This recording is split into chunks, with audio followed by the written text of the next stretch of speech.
Welcome to the IDP Plus Touchdown Props Podcast, where if you're looking for touchdown props to place for Week 18 of the NFL season, you've come to the right place. Stick around, in just a sec, I'll be getting into my favorite touchdown props for Week 18 of the NFL season.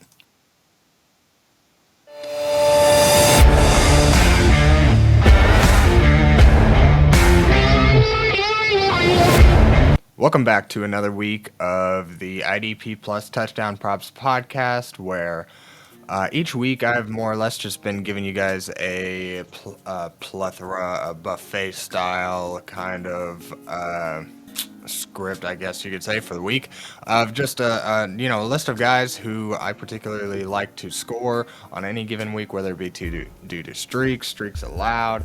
I mean, matchups, whatever the case may be. This is more or less just me laying out the research I've done to make potential bets of my own. In no way are these even suggestions. So maybe I strike a chord with one of you on a case of mine for one of these guys. So this is an opportunity for you to just kind of take in some information and digest, and just see if anything hits home with you that you want to add to your bet slip. So I'm going to lay it out here, and I will just remind everybody to bet within your means, set a limit, and stick to it. If you feel you have trouble, call 1-800-GAMBLER for help. So without further ado, we'll go ahead and jump into it. To start here, we've got our running backs, and with Week 18, I will caveat all of this by saying it's tricky week with a bunch of teams opting to sit some starters, trying to figure out who's going to play, what kind of matchups we can exploit, or even if like a seemingly good matchup is going to end up being good, because if a team that is playing needs someone before them to win or to lose and they end up winning, are they going to be kind of screen watching and just kind of give up if they don't have a chance? So it's a shorter slate for me this week, but I think there's some opportunity for us, so bear with me here. We've got Kenneth Gainwell with an anytime touchdown first here to start us off. This comes in at plus 155, but he plays the New York Giants this week, and he's going to get a full workload. New York has been especially generous to opposing running backs this season, especially lately. They've allowed five touchdowns to opposing running backs, in the last 4 weeks. To go with that, they've allowed over 100 yards per game. And Kenny Gainwell, as I mentioned, gets to start with Barkley now confirmed being out for this game. They're not going to go for that record. He said he wants to put his team first, so that means Gainwell gets all the touches, and Philadelphia loves Kenny Gainwell. He's been there forever. He always gets re-signed. They always find a role for him within this offense, and he's the first one to get the start whenever the starter goes down. So I imagine they will be looking to get him in the end zone, especially considering if you know anything about this relationship, you know that Philly's very fond of Gainwell. So any chance they get to punch it in the end zone with him, especially being the starter, I think that they will look to do so. The only caveat being that the quarterback is a third-string quarterback. So it's just kind of a game of whether or not you think they might get close enough to score, because I think if they do get in the red zone, Gainwell is going to be the first one to get a chance to punch it in. Philly loves him. And at plus 155, might be worth a little sprinkle. Next here on our running backs list, someone who's been absolutely on fire lately. This is Jonathan Taylor coming in with an anytime touchdown at minus 145, and he plays the Jacksonville Jaguars this week. I really believe Jonathan Taylor, for whatever reason, is just trying to prove a point to end this season. He's got 4 straight games of 96 or more yards and 5 touchdowns in five touchdowns in the last 2 games total. In that span, in the last 3 games, or 4 games, he's had no less than 22 touches. Jacksonville, on the other hand, has allowed the 8th most running back touchdowns this season, and 3 of those have come in the last 4 weeks. So I'll be looking for JT to find the end zone yet again to end his 2024-2025 season on a very high note. So it's not the juiciest, not the most lucrative odds here, but it's something that it's not quite out of hand yet to where Jahmyr Gibbs or Derrick Henry at minus 280, we can still capitalize and profit a little bit here. So, let's get in while the getting's good on Jonathan Taylor. Now we'll get into the wide receiver portion of the show. That's going to consist of a Jalen McMillan at plus 145 for New Orleans. And I know what you're thinking. Mike Evans has all the incentives. He's going to be peppered with targets, this, that, and the other. Yes, I agree with that. But nowhere in Mike Evans' incentives does it say he has to score a touchdown in order to achieve the bonus that he's looking to get. He just needs 5 catches for 85 yards. So I think while the Saints are focused on Mike Evans, I think Jalen McMillan can capitalize on the other end.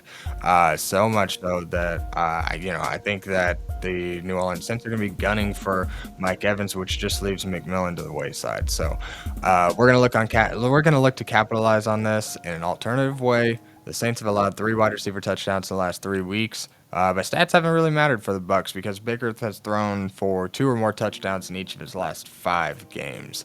And McMillan has been a recipient on 6 of those touchdowns in that time. So I think he can sneak in another one in what should be a pretty favorable matchup for the Buccaneers this week.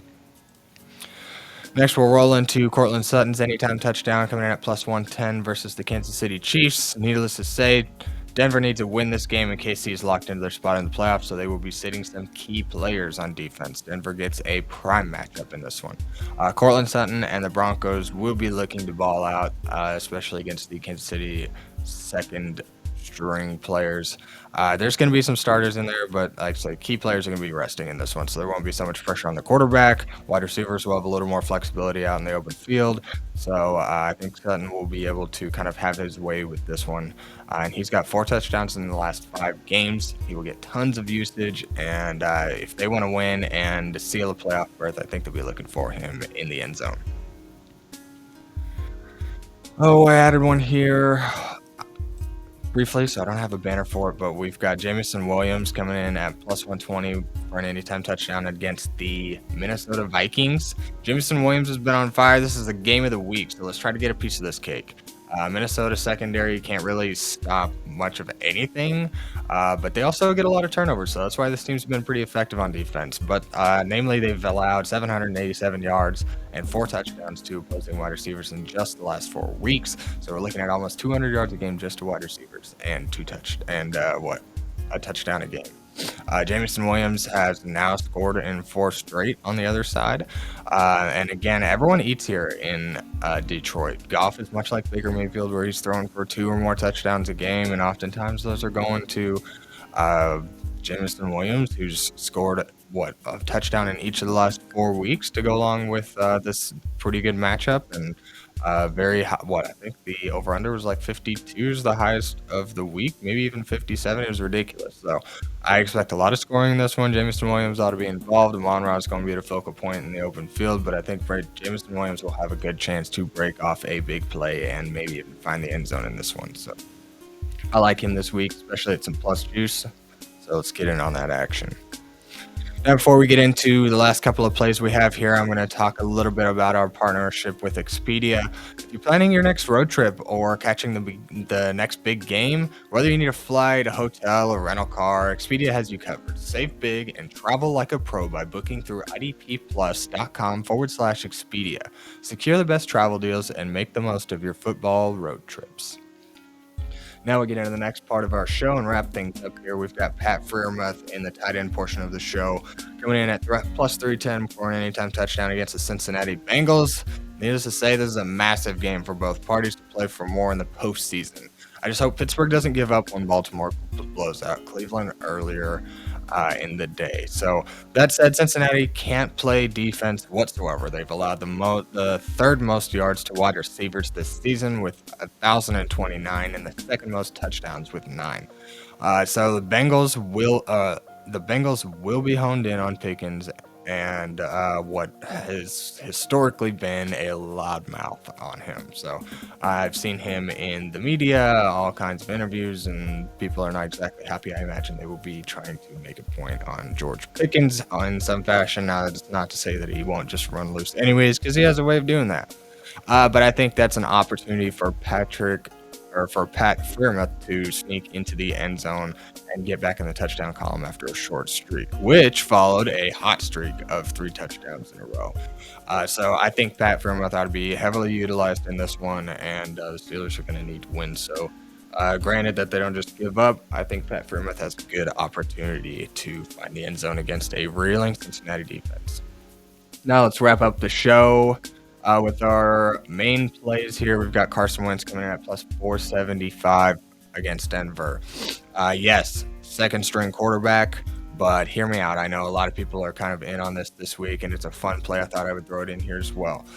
Just because the backups are playing doesn't mean that this team's going to be laying down and giving up. Carson Wentz has a job, a contract to play for next season. So whether it be re-signing with the Chiefs or finding a new job elsewhere, I think he's going to be trying to play. And if he can upset the Denver Broncos and knock them out of contention, that's going to look really good on his resume. So considering that in his last couple of starts, Carson Wentz has actually scored a rushing touchdown in each of those last 2 starts. I think it was the last game of last season and the season before.